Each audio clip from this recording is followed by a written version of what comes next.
Assalamualaikum warahmatullahi wabarakatuh. Halo teman-teman hebat, apa kabar teman-teman pada hari ini? Alhamdulillah, luar biasa bersama Bu Fia. Oke, yes, Allahu Akbar, yuk. Oke teman-teman, hari ini bertemu kembali dengan Bu Fia dalam pembelajaran PPKN. Nah, seperti biasa sebelum kita mulai pembelajaran kita berdoa terlebih dahulu. Kayak membaca doa ditambahkan ilmu. Robbi zidni ilman warzuqni fahman. Ya Allah, tambahkanlah ilmuku dan pertinggilah kecerdasanku. Amin. Alhamdulillah, kita sudah berdoa. Selanjutnya kita langsung ke pembahasan materi nih. Hari ini yang akan kita bahas adalah materi tentang hak dan kewajiban. Oke, mungkin teman-teman juga sudah tidak asing ya dengan kata hak. Pengertiannya pun pasti sudah tahu. Hak ini adalah sesuatu yang harus kita dapatkan nih teman-teman. Selain itu, hak juga merupakan sesuatu yang pasti dimiliki oleh semua orang. Tidak ada satu manusia pun yang tidak memiliki hak. Nah, hari ini yang akan kita bahas adalah hak teman-teman nih sebagai anak di rumah dan juga sebagai siswa. Oke, salah satunya hak yang dimiliki oleh teman-teman sebagai seorang anak adalah hak mendapatkan pendidikan. Perlu diingat nih bahwa anak-anak merupakan generasi penerus cita-cita perjuangan sebuah bangsa. Oleh karena itu, kebutuhan untuk tumbuh dan berkembang dalam kehidupan anak harus diutamakan. Namun, sayangnya nih teman-teman, pada kenyataannya banyak sekali anak-anak yang tidak dapat merasakan pendidikan. Banyak faktornya, banyak faktor penyebabnya. Salah satunya yaitu karena permasalahan ekonomi. Bahkan dulu ketika Perang Dunia, hak-hak anak terabaikan. Sehingga banyak sekali anak-anak yang menjadi korban kekerasan. Nah, karena semakin meningkatnya anak-anak yang menjadi korban kekerasan, akhirnya Perserikatan Bangsa-Bangsa atau biasa kita sebut dengan PBB membuat sebuah konvensi hak-hak anak. Nah, lalu apa sih yang dimaksud dengan konvensi hak-hak anak itu? Oke. Konvensi hak-hak anak atau perjanjian hak-hak anak ini merupakan sebuah dokumen yang dibuat oleh Perserikatan Bangsa-Bangsa atau PBB dan disahkan pada tanggal 20 November 1989. Konvensi ini bertujuan untuk memberikan hak-hak perlindungan kepada anak-anak di seluruh dunia.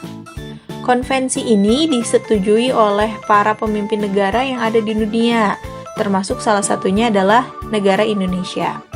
Nah, lalu kira-kira apa ya isi dari konvensi tersebut?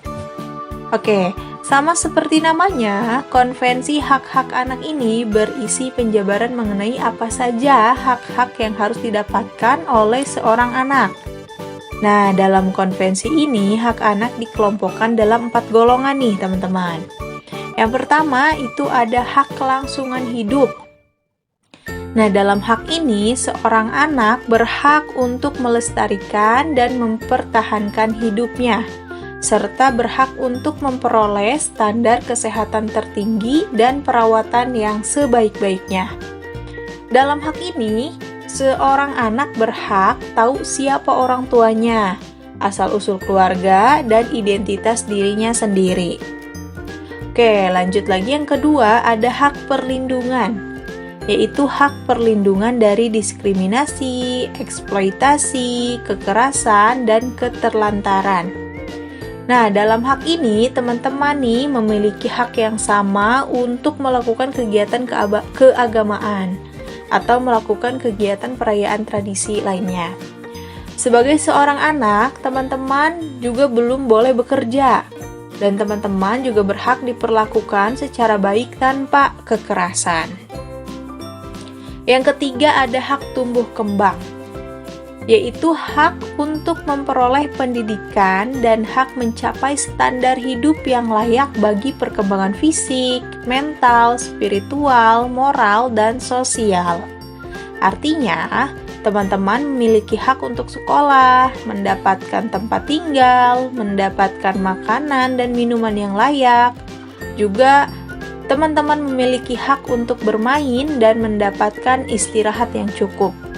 Karena hal tersebut diperlukan untuk pertumbuhan dan perkembangan teman-teman sebagai seorang anak. Lalu yang keempat atau yang terakhir yaitu ada hak berpartisipasi, yaitu hak untuk menyatakan pendapat dalam segala hal yang memengaruhi anak. Artinya, teman-teman memiliki hak untuk mendapatkan informasi yang sesuai dengan usia teman-teman. Selain itu, teman-teman juga berhak untuk memberikan pendapat jika itu berhubungan dengan kehidupan teman-teman sebagai seorang anak. Itulah teman-teman kurang lebih isi dari konvensi hak-hak anak. Nah, sekarang teman-teman sudah tahu nih ya, apa saja hak yang harus teman-teman dapatkan. Oke, karena sudah tahu, berarti sekarang teman-teman sudah bisa melihat nih apakah haknya sudah teman-teman dapatkan. Kalau misalnya sudah semua, berarti alhamdulillah teman-teman termasuk ke dalam anak-anak yang beruntung bisa mendapatkan semua haknya. Oke, selain hak sebagai anak, teman-teman juga memiliki hak sebagai seorang siswa nih. Hal ini juga sudah diatur teman-teman dalam peraturan pemerintah nomor 28 tahun 1990. Nah, adapun isi dari PP tersebut yaitu yang pertama, sebagai seorang siswa, teman-teman berhak untuk mendapatkan perlakuan sesuai dengan bakat, minat, dan kemampuannya. Jadi tidak boleh dipaksakan. Yang kedua, itu teman-teman berhak memperoleh pendidikan agama sesuai dengan agama yang dianutnya. Nah, ini berarti teman-teman ya memperoleh ilmu-ilmu sesuai dengan agama yang dianut teman-teman. Tidak boleh dipaksakan untuk mengikuti suatu ajaran agama yang lain gitu. Lalu yang ketiga juga teman-teman berhak untuk mengikuti program pendidikan yang bersangkutan atas dasar pendidikan berkelanjutan, baik untuk mengembangkan kemampuan diri maupun untuk memperoleh pengakuan tingkat pendidikan tertentu yang telah ditentukan. Yang keempat, teman-teman berhak untuk mendapat bantuan fasilitas belajar, beasiswa, atau bantuan lain sesuai dengan persyaratan yang berlaku.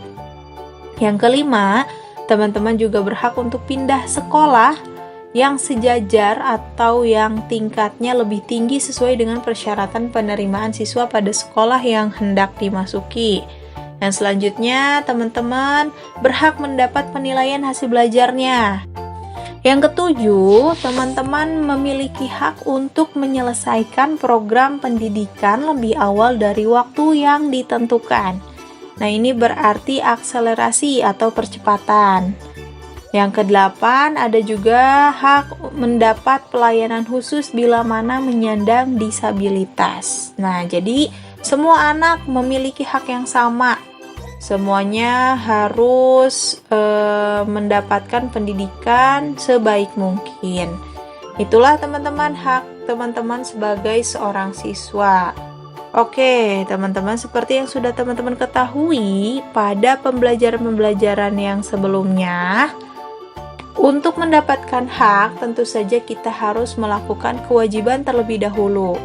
Begitupun sebagai seorang anak, harus melaksanakan kewajibannya terlebih dahulu, yaitu dengan menghormati orang tua, menyayangi adik atau keluarga yang lain, dan menjaga kebersihan lingkungan rumah.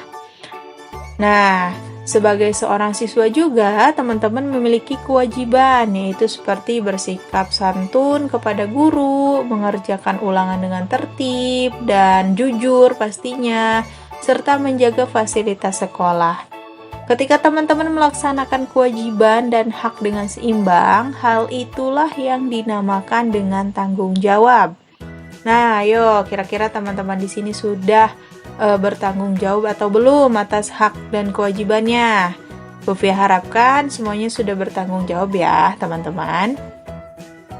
Oke deh, alhamdulillah pembelajaran kita hari ini sudah selesai. Semoga apa yang Bu Fia sampaikan dapat dipahami dengan baik. Mohon maaf jika ada kesalahan kata atau pengucapan. Insya Allah kita bertemu lagi pada pembelajaran selanjutnya. Sebelumnya Bu Fia ucapkan jazakumullah khair untuk teman-teman yang sudah menyimak dengan baik. Tetap jaga kesehatan dan tetap di rumah aja. Assalamualaikum warahmatullahi wabarakatuh.